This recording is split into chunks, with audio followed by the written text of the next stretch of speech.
For IELTS speaking, in order to get band 7, 8 or 9, you have to converse normally. There are 3 parts, part 1, part 2 and part 3. In part 1, start your conversation normally and answer questions directly and naturally. And you have to develop answers enough, but you don't have to go off topic. See this example. Look at this example. For part 1, examiner will start his or her conversation like this. Good morning, my name is Janet Miller. Can you tell me your full name, please?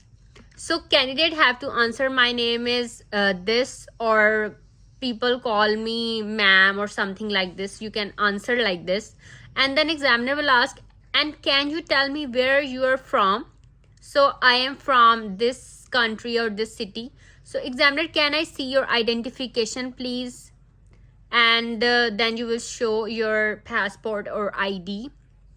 Thank you. In the first part, I'd like to ask you a few questions about yourself. What do you do? Do you work or are you a student? So, well, actually both. I am a part-time student. I am doing a degree in business studies. I am also working as a lifeguard at my local swimming pool. So this conversation is about occupations. Whatever is your occupation is, you have to tell about your occupation. Okay? And you have to converse normally, directly. Your answer shouldn't be very long or very short. You have to answer directly. You don't have to go the off topic. Okay, so I see what's the most interesting part of being a lifeguard. So, well, to be honest, it's not a very interesting job. Most of the time we just wait by the pool. The most interesting part is probably the conversations I have with the other lifeguards. I've got to know them all pretty well now. Okay, examiner, what's the most difficult part of being a lifeguard? So we quite often have to tell children to stop behaving badly, and occasionally their parents get angry with us. Don't tell my children what to do. That kind of thing. That can be difficult.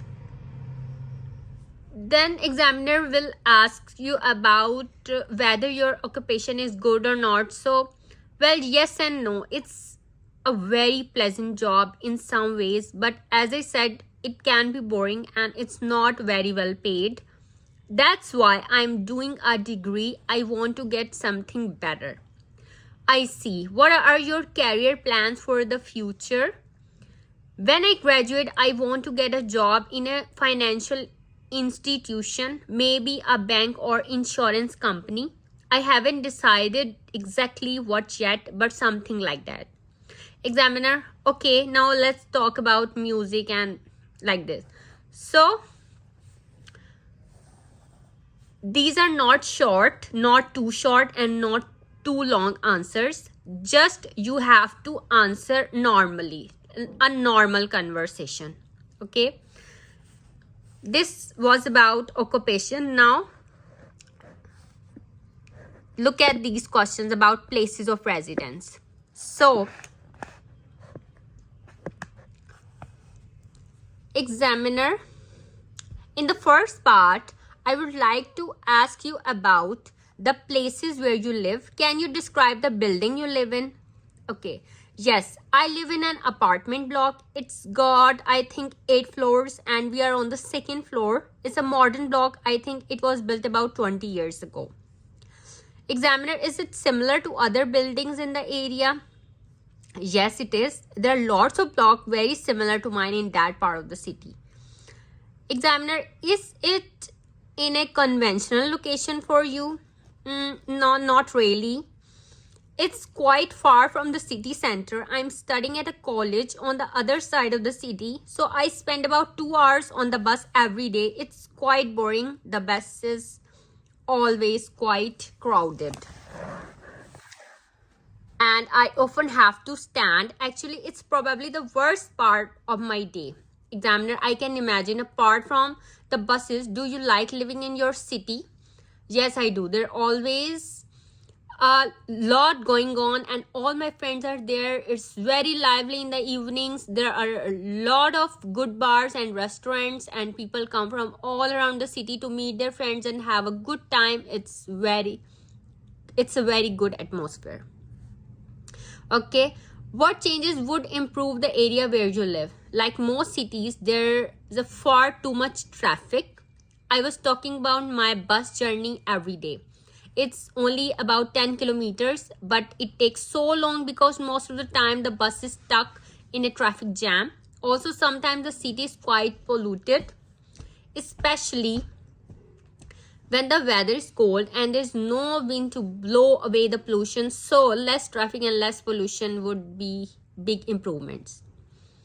Okay, now let's talk about TV and film. So this was about places of residence. And have you looked, just simple answers, not a very like high vocabulary. You just have to answer normally. Examiner will judge from your pronunciation. So you don't have to give memorized answers and your answers should not be very long and very short. Don't go off topic. Your answers should not be like a robot like this. I live in an apartment and this is close to the city center. Not like this. Okay? You have to speak naturally. And you will get less bans if you run out of ideas and you're going off topic, like might not attempt some answers. Means you are not answering the question, you are just talking the other thing, like memorized answers, that you have memorized this answer and you are speaking like a robot, and this would be not good for your bands. Okay, now let's see another topic. We have talked about the occupations, places of residence, and now layer interest. So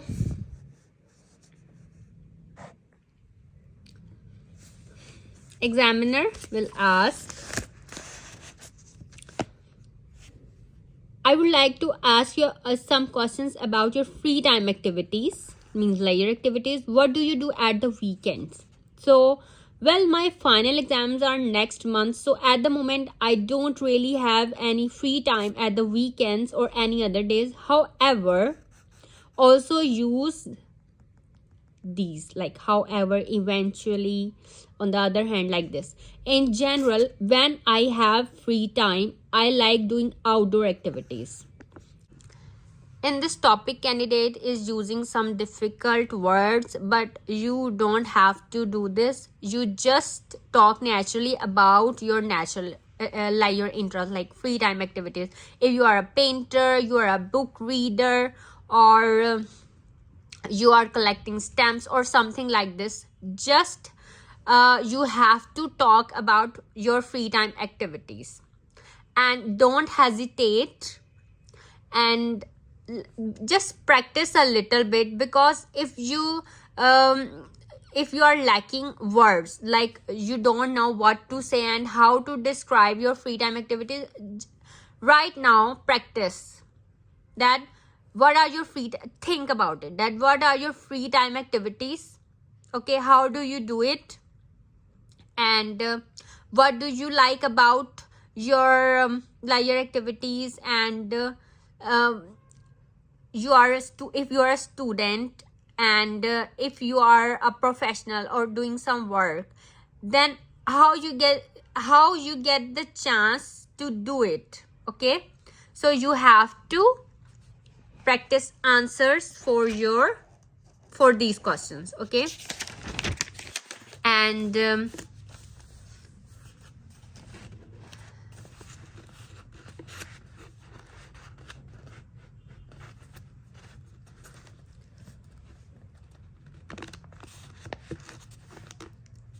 look at these questions.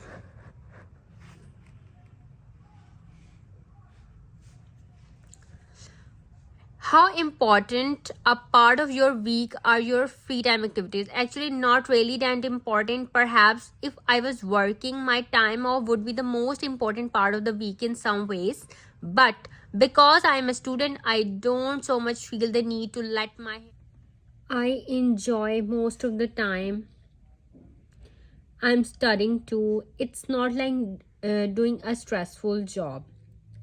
And do you enjoy your free time more now than you did when you were a child? So, this is how you have to be very clear about your ideas, and you have to answer question directly, okay, and use connectors like however, generally, these type of words, and be clear. Don't go off topic, and your answers should not be too long and should not be too short. In my other videos, I will show other examples too for part 2 and part 3, and you just have to practice.